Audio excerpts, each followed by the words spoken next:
ഇപ്പോൾ കുട്ടികളെ തട്ടിക്കൊണ്ടുപോകുന്ന കേസുകളിൽ സംസ്ഥാനത്ത് ആശങ്ക സൃഷ്ടിക്കുകയാണ്. ക്രൈം റെക്കോർഡ്സ് ബ്യൂറോയുടെ കണക്ക് പ്രകാരം 5 വർഷത്തിനിടെ 1034 കേസുകളാണ് ഇപ്പോൾ റിപ്പോർട്ട് ചെയ്തിരിക്കുന്നത്. ഈ വർഷം മാർച്ച് വരെ മാത്രം 50 കേസുകളും രേഖപ്പെടുത്തിയിട്ടുണ്ട്. ദിസ്ന, ഈ കണക്കുകൾ ആശങ്കപ്പെടുത്തിയിട്ടുണ്ട്. കാരണം സംസ്ഥാനത്തെ കുട്ടികളെ തട്ടിക്കൊണ്ടുപോകുന്ന കണക്കിൽ വലിയ വർധനവുണ്ടായിരിക്കുന്നു. പക്ഷേ ഇതുമായി ബന്ധപ്പെട്ട് സർക്കാർ നടപടികൾ എന്തൊക്കെയാണ്, അല്ലെങ്കിൽ ഇത്തരം സംഭവങ്ങൾ ഉണ്ടാകാതിരിക്കാനുള്ള എന്ത് നീക്കമാണ് സർക്കാർ നടത്തിയിട്ടുള്ളത്?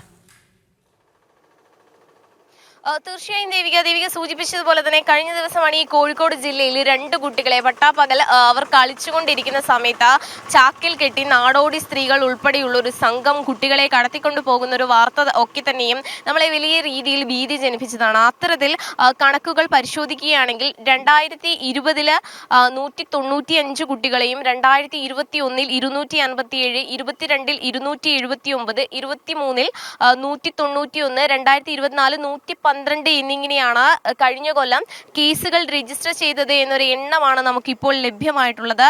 കഴിഞ്ഞ ദിവസമാണ് ഈ കോഴിക്കോട് 7 വയസ്സുകാരനെ തട്ടിക്കൊണ്ടു പോകുവാനുള്ള ഒരു ശ്രമം നടന്നത്. ആ കുട്ടിയുടെ ഒരു ഇടപെടൽ, പ്രത്യേകിച്ച് അവിടെ ഡ്യൂട്ടിയിൽ ഉണ്ടായിരുന്ന പോലീസുകാരനെ ആ കുട്ടി പെട്ടെന്ന് പോയി വിളിക്കുകയും പിന്നീട് ആളുകൾ ഓടിക്കൂടുകയും ചെയ്തതുകൊണ്ട് മാത്രമാണ് ആ ഒരു സംഘത്തെ പിടികൂടാൻ കഴിഞ്ഞത്.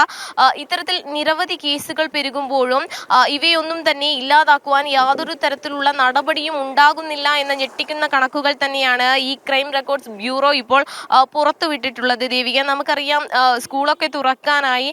അപ്പോൾ വിദ്യാർത്ഥികളെ സംബന്ധിച്ച്, പ്രത്യേകിച്ച് അവരുടെ മാതാപിതാക്കളെ സംബന്ധിച്ച് ഈ കണക്കുകളൊക്കെ തന്നെയും വലിയ രീതിയിൽ ഭീതി വളർത്തുന്നതാണ്. ഇത്തരം കേസുകളിൽ പ്രധാനമായും പിടിയിലാവുന്നത് അന്യ സംസ്ഥാന തൊഴിലാളികൾ എന്നുള്ളതാണ്. നമുക്കറിയാം, സമാനമായി പറയുകയാണെങ്കിൽ ഈ കഴിഞ്ഞ വർഷത്തെ ഒക്കെ തന്നെയും പോക്സോ കേസുകളുടെ എണ്ണം പരിശോധിക്കുകയാണെങ്കിൽ അതിലൊക്കെ തന്നെയും ഇരയായവർ ഒന്നും തന്നെ കേരളത്തിലുള്ളവരല്ല. അവരൊക്കെ തന്നെയും പുറമേ നിന്ന് ഇവിടെ വന്ന് താമസിക്കുന്ന ആളുകളാണ്. അപ്പൊ അത്തരത്തിൽ ഈ അന്യസംസ്ഥാന തൊഴിലാളികൾ താമസിക്കുന്ന ഇടങ്ങൾ യാതൊരു തരത്തിലുള്ള രേഖകളും ഒന്നും ഇല്ലാത്തതാണെന്നൊരു സ്ഥിരീകരണവും കൂടി ഈ കേസുകളിൽ ഉൾപ്പെടെ വരുന്നു എന്നുള്ളതാണ് ദേവിക.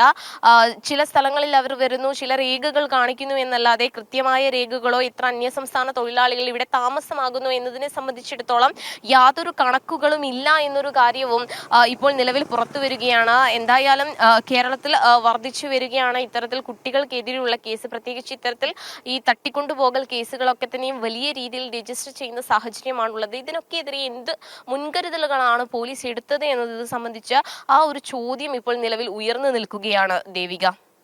ശരി ദിഷ്ണ, എന്തായാലും ആശങ്കപ്പെടുത്തുന്ന കണക്കുകളാണ് ഈ ഒരു ഘട്ടത്തിൽ പുറത്തേക്ക് വരുന്നത്. കുട്ടികളെ തട്ടിക്കൊണ്ടു പോകുന്ന കണക്കുകൾ വർദ്ധിക്കുകയാണ്. ഇതുമായി ബന്ധപ്പെട്ട് സർക്കാരിന്റെ ഭാഗത്തു നിന്ന് വേണ്ട നടപടികളൊന്നും ഉണ്ടാകുന്നില്ല എന്നൊരു വിമർശനവും കൂടി ഒരു ഘട്ടത്തിൽ ഉയർന്നു കേൾക്കുന്നുണ്ട്.